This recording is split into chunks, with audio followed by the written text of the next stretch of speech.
A training airfield outside Yokosuka, Japan, early September 1943. Lieutenant Commander Saburo Sakai set down the intelligence report and laughed, a short, bitter sound that made the young cadets nearby glance up. His right eye had been useless since a bullet tore through his skull over Guadalcanal 13 months earlier. The other eye, the good one, scanned the page again. "The Americans have produced a new fighter," it read. "Heavy as a bomber, wide as a transport. They call it the Hellcat." Sakai had spent the past year grounded, teaching boys half his age how to fly the Zero, the aircraft that had humiliated Britain, humbled Holland, and burned American squadrons out of the sky over the Philippines. Another failure of American design, he told his students. A fighter that weighs twice what a Zero weighs cannot turn, and a fighter that cannot turn cannot survive. He was wrong. In less than a month, that lumbering, overweight Hellcat would begin killing Japanese pilots at a rate no air force in history had ever suffered. It would go on to destroy over 5,000 Japanese aircraft while losing barely 270 of its own. The men laughing in that briefing room were about to learn that the arithmetic of the sky had already changed, and none of them had done the math. The bandages had come off 11 months ago, but Saburo Sakai still felt the metal in his skull when the weather changed. A Wildcat gunner over Guadalcanal had put a bullet through his cockpit canopy, through his head, and out the other side, and by every rule of medicine he understood, he should have died in the cockpit that day. Instead, he had flown 4 hours back to Rabaul half-blind, landed his shredded Zero without assistance, and only then allowed himself to be carried to a stretcher. The surgeons in Yokosuka had done what they could without anesthesia strong enough to matter. They had saved his life. They had not saved his right eye. Now he stood at a training field outside the naval base, watching boys who had never fired a gun in anger practice formation turns in aircraft identical to the one that had nearly killed him. He was 30 months into a war his country had told him would last 1 year. He was a legend to these cadets, a man with over 60 confirmed victories, and he was grounded, a teacher instead of a warrior, because the medical officers would not certify a one-eyed man for combat. When the Tainan Air Group shipped out to Rabaul that spring, Sakai had begged to go with them. He was left behind at the pier, watching the transport pull away, carrying men he had trained toward a war he could only read about in dispatches. The training field smelled of engine oil and cut grass, nothing like the salt and burning fuel of Rabaul, and some mornings that alone was enough to make him feel like a man watching his own war through a window. He counted his students the way a farmer counts livestock before a storm, knowing some fraction of these faces would not survive their first 3 months at the front, and knowing further that the tactics he drilled into them, the tight turns, the patient stalking of an enemy's blind spot, were the only inheritance he had left to give. He watched their Zeros climb and bank against a pale sky, and told himself the lessons were sound, because 2 years of victories said they were sound, because the alternative, that the war itself might be changing faster than the doctrine he taught, was not a thought a teacher could afford to keep in his head each morning and still function. The dispatch in his hand that September morning was, at least, good for a laugh. American engineers, it reported, had produced a new carrier fighter, larger and heavier than anything the Imperial Navy had built. Naval intelligence estimated its loaded weight at nearly twice that of a Zero. The Americans called it the Hellcat. Sakai read the specifications twice, snorted, and passed the page to the instructor beside him. "Another Grumman," he said. "Another flying truck." The Americans could not build a fighter without armor plate and steel, and self-sealing tanks, and every pound of that protection was a pound stolen from speed, from climb, from the turn that decided every dogfight in the Pacific. A heavier Zero was not an improvement. It was a heavier target. His skepticism was not arrogance. It was arithmetic, and for nearly 2 years the arithmetic had never once failed him. On the morning of December 7, 1941, carrier aircraft of the Imperial Navy had struck Pearl Harbor and lost 29 of their own, while destroying or crippling more than 300 American aircraft, most of them caught on the ground before they ever took off. Over the Philippines that same month, Japanese fighters cleared the sky at a similar ratio. Over Darwin, over the Dutch East Indies, over Malaya and Burma, British Hurricanes and American P-40s and Dutch Brewster Buffaloes had gone down in numbers that embarrassed their own commanders. At the center of every one of those slaughters flew the Mitsubishi A6M0, a fighter built on a single ruthless principle. Weight was the enemy. Sakai's own aircraft carried no armor behind his seat, no self-sealing lining in its fuel tanks, sometimes not even a radio, because every kilogram removed was a kilogram added to the turn radius that let a Zero pilot hang on an enemy's tail until the enemy died. It was not a safe airplane. It had never needed to be safe. It had only needed to win, and it had won for 2 years running, and pilots less gifted than Sakai had come home from impossible odds, because the machine forgave mistakes that any other fighter would have punished with a grave. 6,000 miles east, aboard the carrier USS Yorktown, Ensign Robert Duncan did not feel like a man aboard a legend. He felt like a man aboard a brick with wings. The F6F Hellcat he had trained on for months was, by every account the veteran Wildcat pilots gave him, an ugly compromise. It weighed 6 tons combat loaded.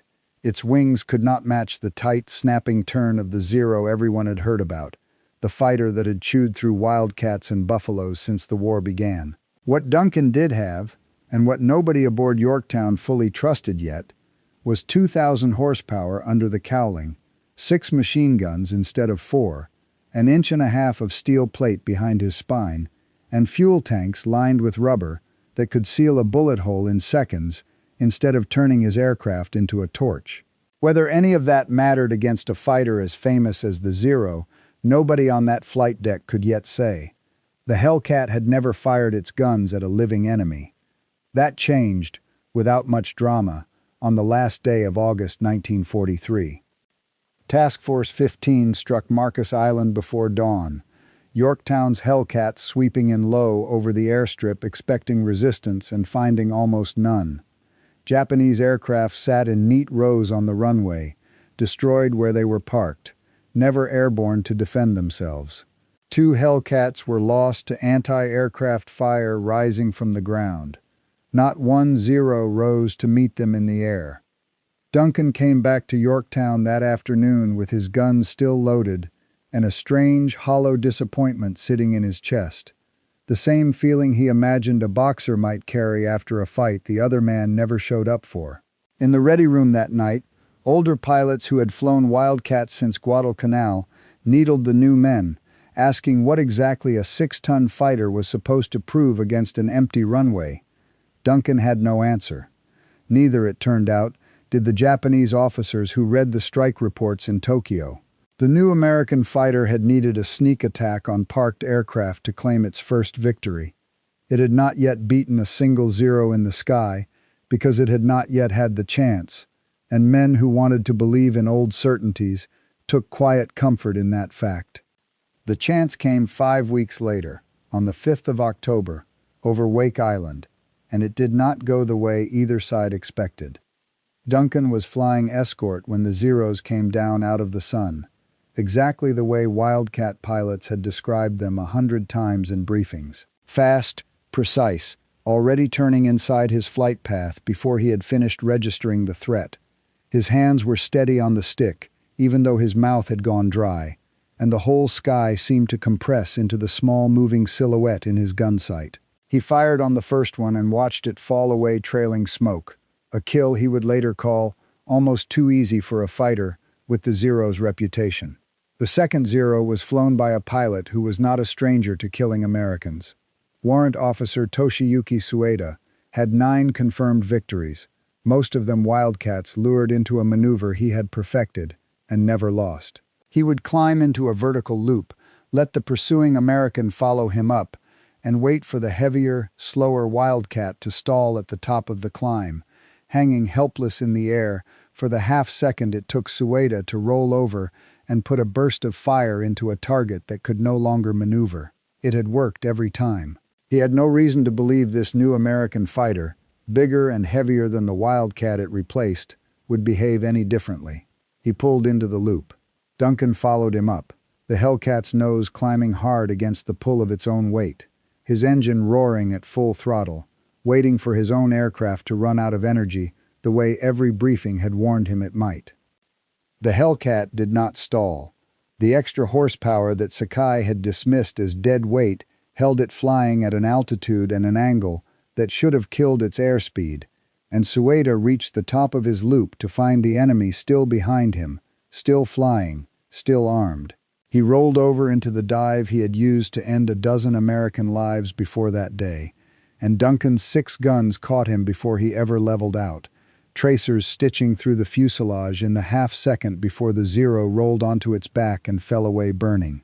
Toshiyuki Sueda, veteran of 9 victories, died using the one tactic that had never once failed him, because the arithmetic he had trusted his whole career no longer applied to the aircraft in front of him.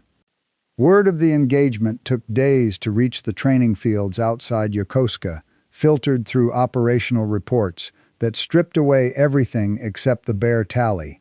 2 Zeros lost over Wake Island. 2 Hellcats returned undamaged to their carrier. Sakai read the report standing in the same spot where he had laughed at the intelligence estimate 5 weeks earlier, and this time he did not laugh. He told himself, and told the cadets who asked him about it, that a single lost engagement proved nothing, that Sueda had simply made an error any pilot might make on an unfamiliar enemy. He believed it, mostly, because the alternative was too large to hold in one afternoon. Somewhere in the vast machinery of American industry, an aircraft had been built that did not play by the rules the Zero had written, and the war that Japan had been winning by those rules for 2 straight years had just begun, quietly and almost unnoticed, to turn. News from Rabaul reached the training field in fragments, the way bad news always did, arriving first as rumor among the ground crews before it ever appeared in an official dispatch. In November, American carriers struck the base twice within a week, catching dozens of Zeros on the ground and in the air, tearing through squadrons that had been rushed south from the home islands only weeks earlier to reinforce the garrison. Sakai read the casualty lists posted at headquarters and recognized names. Boys he had personally certified for combat, men whose logbooks he had signed off with his own hand, were gone in a single afternoon over a harbor he had once called home.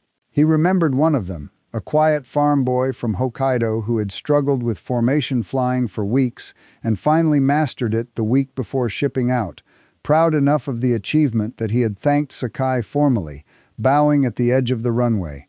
The name appeared on the list from Rabaul in the same flat typeface as every other name, no distinction made between the boy who had struggled and triumphed and the veterans who had flown 100 missions. Death, Sakai was beginning to understand, no longer graded on the curve the Imperial Navy's training system had spent a decade perfecting. He had spent 2 years believing that skill and experience were a kind of armor a pilot carried inside himself, that the men he trained would survive because he had trained them well. The lists from Rabaul did not care how well anyone had been trained. They only recorded who had come back and who had not, and the ratio, for the first time in the war, no longer favored the side wearing the rising sun on its wings. He told himself, still, that Rabaul was a special case. The base had been bombed for months.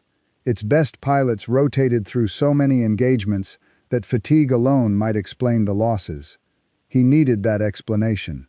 Without it, he would have had to admit that the machine he had dismissed as a flying truck in September was, in November, killing his students at a rate no amount of training could fully answer. He kept teaching anyway, because there was nothing else to do with a morning, and because the alternative to teaching was sitting alone with the casualty lists. 200 miles east of where Sakai stood grading students on the same maneuvers that had gotten men killed at Rabaul, Ensign Robert Duncan learned exactly how far Japanese doctrine had fallen behind the moment his division met a formation of Zeros over Tarawa. The Americans came in as they always did now, in pairs, radios open, one aircraft covering while its partner attacked, never breaking formation to chase a lone kill the way pilot pride might once have demanded. Duncan could hear his wingman's breathing over the radio in the seconds before contact, a small human sound riding underneath the engine noise, and then the calm, practiced call of position and altitude that the two of them had rehearsed so many times over the empty ocean south of Pearl Harbor that it no longer required thought. The Zero pilots came in the way they had been trained for a decade, trusting the tight turn and the quick kill to individual skill, each man fighting his own private duel in the middle of a battle that had already stopped being about individual duels. Tracers crossed the sky in both directions, and for a few minutes the formation discipline on both sides dissolved into something closer to 100 separate fights happening in the same patch of air. By the time the American fighter director aboard the carrier called the engagement over, Hellcat pilots had claimed 30 Zeros destroyed. They had lost one aircraft of their own. Duncan did not think of it, in the moment, as a system beating a philosophy. He thought of it the way any 23-year-old would, as noise and smoke, and the particular silence that followed when a wingman's voice went quiet on the radio and did not come back, followed a heartbeat later by relief when the same voice crackled back through, shaken but alive. It was only later, filling out his combat report by lamplight in the ready room, the smell of fuel and gun oil still clinging to his flight suit, that he understood what the numbers actually meant. The Zero pilots he had killed that afternoon had fought as bravely and as skillfully as any airman he had faced. They had simply fought alone, against an enemy that no longer believed in fighting alone, and bravery had not been enough to close that gap.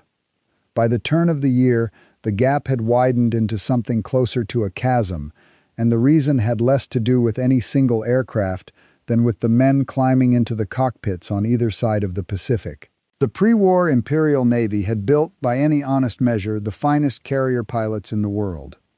A candidate spent up to 3 years in training before he ever saw combat, accumulating something close to 700 flight hours, drilled in aerobatics and gunnery, and a code of aerial conduct that treated the cockpit as a kind of spiritual proving ground. Sakai himself was a product of that system, and he had believed, as most of its graduates believed, that it could never be matched, let alone exceeded, by a nation that built its pilots the way it built its automobiles, on an assembly line, in a hurry.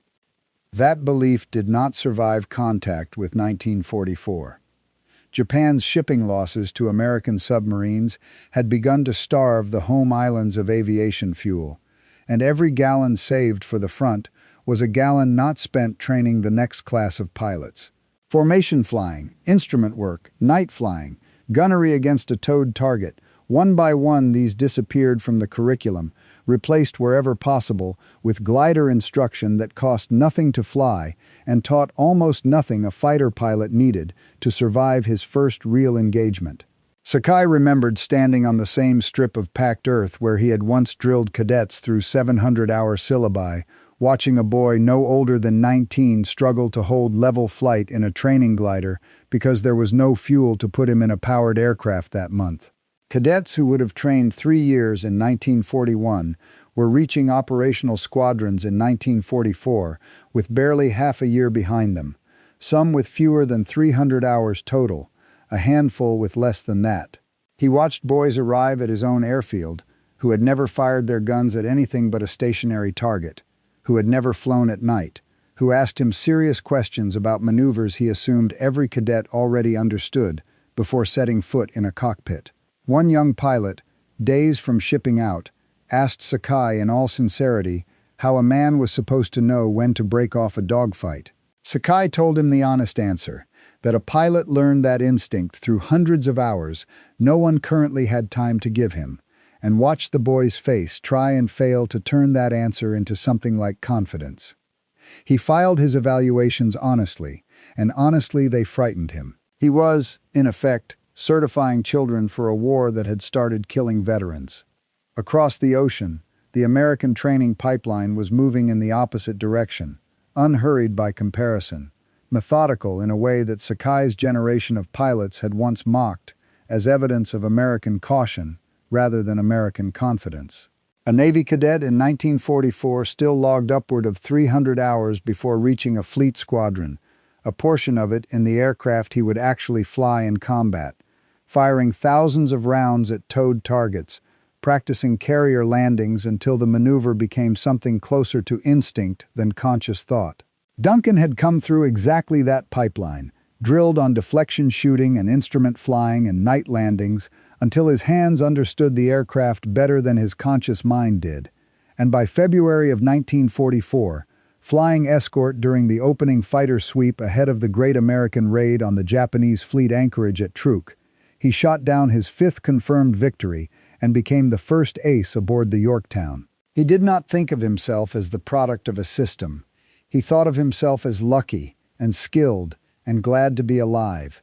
But the system was there all the same, underneath every kill, the way a foundation is there underneath a house even when no one looks at it. Truk itself fell in 2 days that February, an anchorage the Japanese Navy had spent years fortifying into what its own sailors called the Gibraltar of the Pacific, ringed with coral reefs and shore batteries, and a reputation so fearsome that no one in the combined fleet had seriously planned for the possibility of it being attacked at all. American carriers approached undetected in the dark, guided in part by radar that tracked Japanese search aircraft long before those aircraft ever spotted the task force sailing beneath them, and Hellcat fighter sweeps cleared the sky over the anchorage before the bombers ever arrived, dogfighting through the pale early light while ships in the lagoon below scrambled uselessly for open water.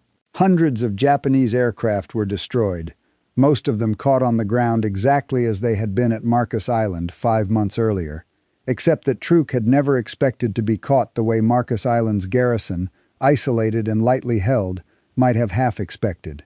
Transports and warships that had sheltered inside the lagoon for years, confident in its natural defenses, burned at anchor with nowhere to run. The base that Japan had built its entire Central Pacific strategy around never functioned as a forward air power again. Sakai read the reports from Truk with a kind of grim recognition. The Americans were not simply building a better fighter. They were building a way of finding the enemy before the enemy knew he had been found, of coordinating fighters over radio in numbers no Japanese formation could match, of replacing losses with fresh aircraft and fresh, adequately trained pilots faster than Japan could replace anything at all. He had spent his whole career believing that the quality of a single pilot, honed to a fine and individual edge, was the ultimate weapon in the sky. He was beginning to understand that the Americans had stopped competing on that question entirely. They had built a machine, in the broadest sense of the word, one that did not need any single pilot to be a genius, only competent, only well-supported, only part of a system large enough and coordinated enough that individual genius became almost beside the point. In April, the Navy finally certified Sakai for limited combat duty, assigning him to the Yokosuka Air Group as it deployed to Iwo Jima to help defend the string of island air bases that stood between the American fleet and the Japanese home islands. He was 32 years old, blind in one eye, flying again at last, and he told himself it felt like vindication. It felt, more often, like walking back into a house that had quietly been rebuilt around him while he was away, its old rooms gone, its old logic replaced with something he was still learning to read. He climbed back into a Zero cockpit for the first time in nearly 2 years and found his hands still remembered every switch and lever by feel, an old comfort in an otherwise unfamiliar war. By June, that unfamiliar war had a name and a location. Admiral Jisaburo Ozawa was preparing to commit the reconstituted Japanese carrier fleet, 9 flat tops and roughly 450 aircraft, against the American Fifth Fleet massing to support the invasion of the Mariana Islands. Ozawa's plan relied on a genuine and accurate technical fact that Japanese carrier aircraft, stripped of armor in the same tradition that had built the Zero, carried enough fuel to strike American ships at a range beyond which the Americans could strike back. It was sound arithmetic, built on the same principle that had won Japan its victories in 1941 and 1942. It did not account for the land-based air power on Guam and Rota that Ozawa was counting on to support his carrier strikes, air power that American raids had already gutted in the days before the battle, nor for the radar picket destroyers ringing the American fleet at a range that erased whatever advantage Japanese range alone might have offered. Iwo Jima's garrison, Sakai's unit among them, felt the opening moves of that battle from a distance, flying patrols and limited intercepts as American carrier aircraft swept the string of Japanese island bases in the days before the main fleets engaged, denying Ozawa the land-based reinforcement his plan depended on. Sakai flew and fought and came back, and watched younger pilots in his own squadron fail to come back at a rate that had become numbingly familiar, the ready room a little emptier each evening than the tent he had once taught cadets in outside Yokosuka. He understood, without yet knowing the details, that whatever happened in the deep water east of the Marianas that week would settle a question the war had been asking since Wake Island the previous October.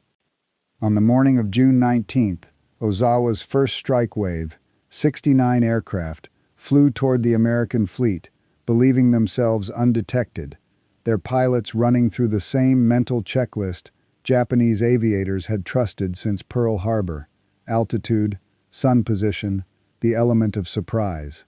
American radar had found them more than 100 miles out, and fighter directors aboard the carriers below were already vectoring interceptors to a point in the sky the Japanese pilots would not reach for another 20 minutes. Commander David McCampbell, leading fighters from the carrier Essex, met that wave with altitude, position, and warning that the Japanese pilots did not know they had already lost before the engagement began. McCampbell alone shot down 7 aircraft that day, 5 dive bombers in a single sortie that made him an ace before noon, 2 more zeros that afternoon over Guam. Of the 69 aircraft in that first wave, fewer than 30 returned. The waves that followed fared no better, each one meeting the same wall of fighters at the same disadvantageous altitude, each one bleeding aircraft into the sea, in numbers that grew harder to radio back to the fleet with any composure. By the end of the day, Ozawa's carrier air groups, the pilots meant to rebuild Japan's naval aviation after 2 years of attrition, had been reduced by more than 300 aircraft, while American losses from all causes barely reached 30. Pilots in American ready rooms that evening, trying to describe a battle that had felt less like combat than target practice, began calling it the turkey shoot, and the name outlived the battle itself because nothing else quite captured how one-sided the arithmetic had finally become. Word reached Iwo Jima within days, and reached the training fields of Japan not long after, arriving this time not as rumor but as a number too large to explain away as bad luck or an isolated failure. Sakai had spent 9 months telling himself and his students that the Hellcat was an aberration, that Wake Island was one unlucky pilot's mistake, that Tarawa was a fluke of timing, that Truk was a failure of base defense rather than a failure of the fighters meant to defend it. The Philippine Sea did not leave room for any of those explanations. An entire generation of Japan's rebuilt naval air power, the men meant to replace the veterans lost at Rabaul and Tarawa, and everywhere else the Hellcat had appeared since the previous autumn, had been broken in a single afternoon by an aircraft he had once laughed at over an intelligence report. He did not laugh anymore. He had stopped laughing months earlier, somewhere between Wake Island and Truk, without ever quite noticing the moment it happened. By October, the Imperial Navy needed a victory badly enough to convince itself it had won one. When American carriers struck Formosa in the second week of the month, land-based Japanese aircraft flew wave after wave of attacks against the fleet, and pilots returning from those missions, exhausted, frightened, some of them barely trained enough to find their own carriers, let alone an enemy ship in open ocean, reported results that made Imperial headquarters erupt in celebration. Dozens of American carriers and battleships sunk or burning, they claimed, a crippling blow against the enemy fleet.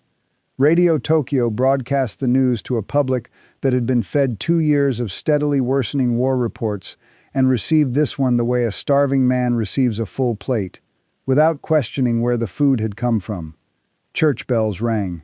Newspapers printed victory editions. The real toll, when American damage reports eventually confirmed it, bore almost no resemblance to the claims. A handful of cruisers damaged, no carriers lost. Meanwhile, Japan had spent several hundred aircraft and, more irreplaceably, most of the veteran pilots it had spent the summer rebuilding after the Philippine Sea. Sakai, still flying patrols from Iwo Jima, heard the victory announcements over the radio with a hollow feeling he had learned to recognize by then, the same feeling he had carried since Truk, since the Philippine Sea, a suspicion that the war he was hearing about on the radio and the war he was actually fighting had quietly stopped being the same war. He did not believe the numbers. Too many of the pilots making those claims had less flight time than the cadets he used to fail in training. He suspected, correctly, that Tokyo believed them anyway, and that belief would carry directly into the next battle, where Japan's surviving carrier force would be thrown at the Americans again, this time expecting an enemy already crippled by a victory that had never actually happened. That next battle came at Leyte Gulf on October 24th, and it produced, in a single morning, the starkest individual demonstration yet of how far the balance had shifted. Commander David McCampbell, already the Navy's leading ace after his performance over the Philippine Sea in June, led 7 Hellcats from the carrier Essex against a Japanese formation of 60 aircraft approaching the invasion fleet. Outnumbered better than 8-1, McCampbell and his wingman Roy Rushing tore into the formation, using the same patient, energy-conserving tactics American pilots had refined since Wake Island the year before. Diving out of the sun, firing in short disciplined bursts, climbing back to altitude before the enemy could turn into them, never trading their advantage for a turning fight they no longer needed to win. McCampbell shot down 9 aircraft before he ran out of ammunition, calling his kills over the radio in the same flat, procedural voice he might have used to report the weather, a single mission record no American pilot would ever surpass. 7 Hellcats had scattered and gutted a formation more than 8 times their size, and not one of them had been lost. 2 days later, on the morning of October 26th, the war closed a circle it had opened years earlier. Hiroyoshi Nishizawa, the quiet, socially awkward pilot other airmen called the Devil, for the impossible things he could make a Zero do in the air, had flown escort the previous day for the first organized kamikaze mission of the war, watching younger men deliberately fly their aircraft into American ships because Japan had run out of other ways to hurt an enemy fleet it could no longer beat in open combat. Nishizawa himself was credited with somewhere near 87 victories, more than any other pilot in Japanese naval aviation, a man who had survived 3 years of a war that had killed nearly every other ace of his generation, who had watched younger, less experienced pilots die around him at Rabaul and everywhere after without ever losing the strange, instinctive gift that let him fly a Zero as though it were an extension of his own body. On the 26th, none of that gift meant anything. He was not flying a fighter.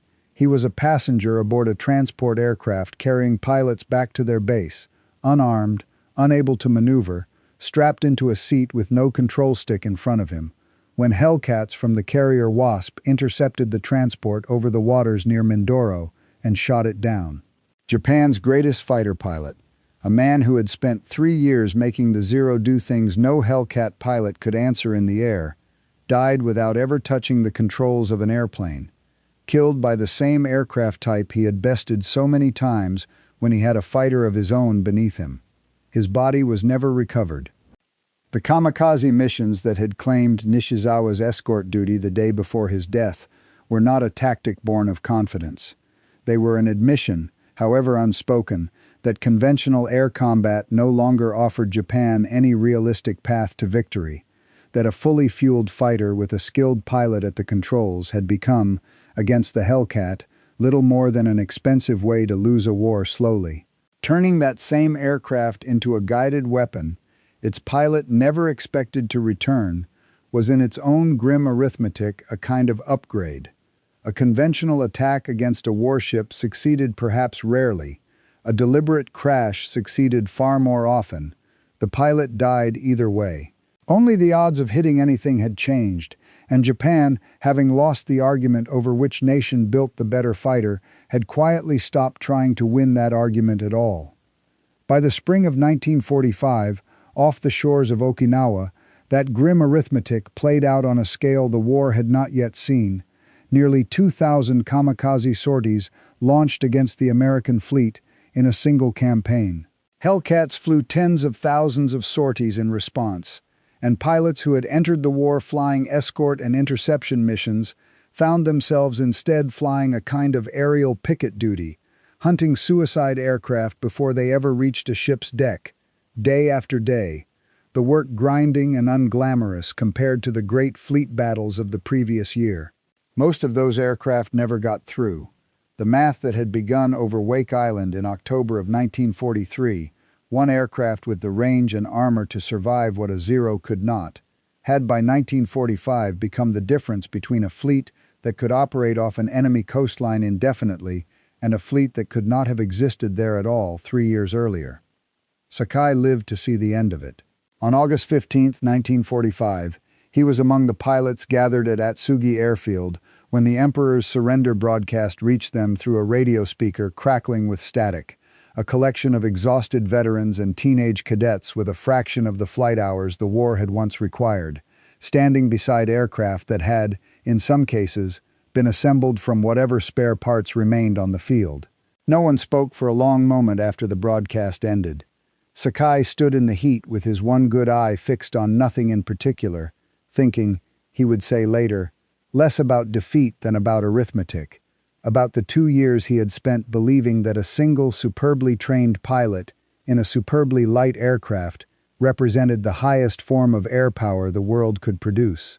He left the war having watched that certainty dismantled, base by base, battle by battle, by an enemy that had built something else entirely, an aircraft heavy enough to survive its own pilot's mistakes, armed enough to end a fight before it became a duel, and produced in numbers no single nation of samurai tradition had ever needed to imagine building. The Zero had made Japan believe for 2 years that it was the finest naval air power on Earth. The Hellcat had spent the following 2 years teaching Japan, one lost squadron at a time, exactly how much that belief had cost.